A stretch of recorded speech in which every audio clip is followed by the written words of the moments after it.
magaalada Gaalkacyo ee xarunta gobolka Mudug ayaa maanta waxaa xariga looga jaray xarun cusub oo ay magaalada Gaalkacyo ka furatay shirkadda Iftin Bank. Munaasabadda xarunta cusub ee shirkadda Iftin Bank lagu daahfurayay ayaa waxaa goobjoog ahaa mas'uuliyiin fara badan, wasiirro ka tirsan dowladda Puntland, xildhibaano ka tirsan dowladda Puntland, maamulka gobolka iyo kan degmada. ugu horeyn waxaa munaasabadda ka hadlay maamulaha shirkadda Iftin Bank ee gobolka Mudug, Burhaan Axmed Nuur.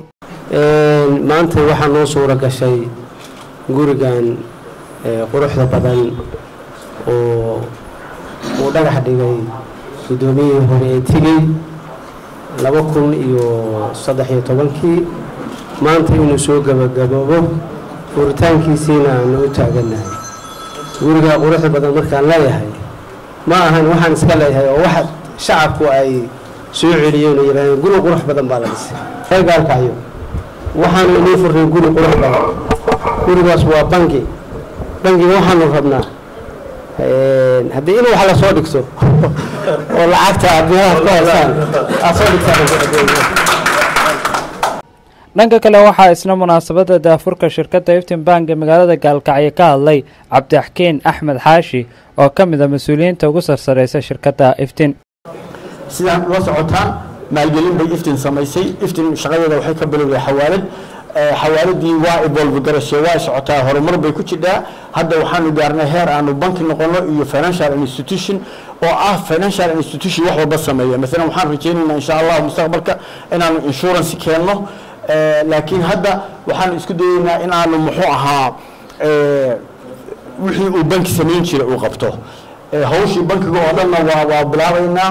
hadda waxaa ka mid ah inaad hadda lacagtiina dhigan kadhaan oo muxuu ahaa deposit slipkii hoos bay dhigayaan. qofkii raba lacag inuu dhigto, qofkii raba lacagtiisa hadhow inuu qaato wuu qaadan karaa, qofkii raba TT ahaan inuu u dirsado waa u dirsan karaa, qofkii raba inuu self banking la yiraahdo oo mobilkiisa ama telefonkiisa ama computerkiisa raba inuu lacag akoonnada u kala xawilana waa u samayn karaa.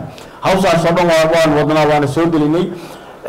tilaabada kale aan rabno inaanu sameeyno insha Allah waxa weeye inaanu ganacsatada yaryar iyo guriyeynta wixii la xiriiro oo dhan inaanu maalgelin aan sameeyno. horey baan u sheegay markii hore bankiga Garow furaynay.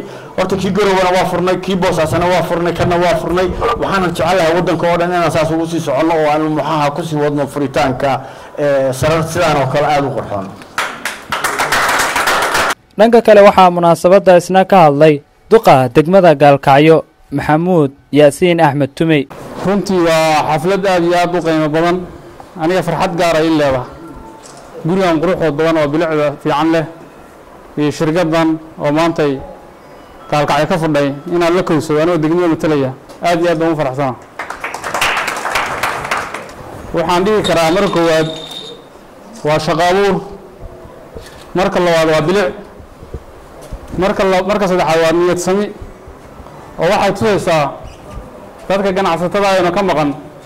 ganacsatadii ama shirkadii awal joogay way joogaan, iyadoo laftooda way joogto, laakiin dadka la xusayay oo hadda dibaddeena ka maqan oo wadamada kale dhaqaalaha gelinaya niyad sami waxay tusaysaa inay Gaalkacyo maanta dhaqaalaha inta tirada leeg iyo sarta quruxda badan ay gelisay ay muujinayso meel la isku halayn karo inay tahay.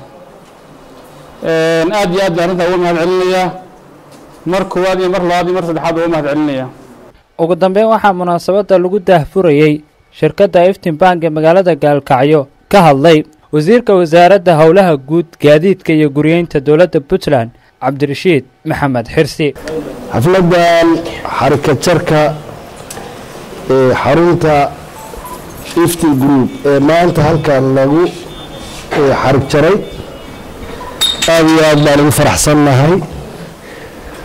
waa bangi aad iyo aad inoo anfacaya, dalka wax badan u qabanaya, adeeg tiro badan shacabka u qabanaya. sida laynoo sheegay bilic iyo quruxna magaalada ku soo kordhiyey, aad baan ugu faraxsannahay. wuxuu sheegay maareeyuhu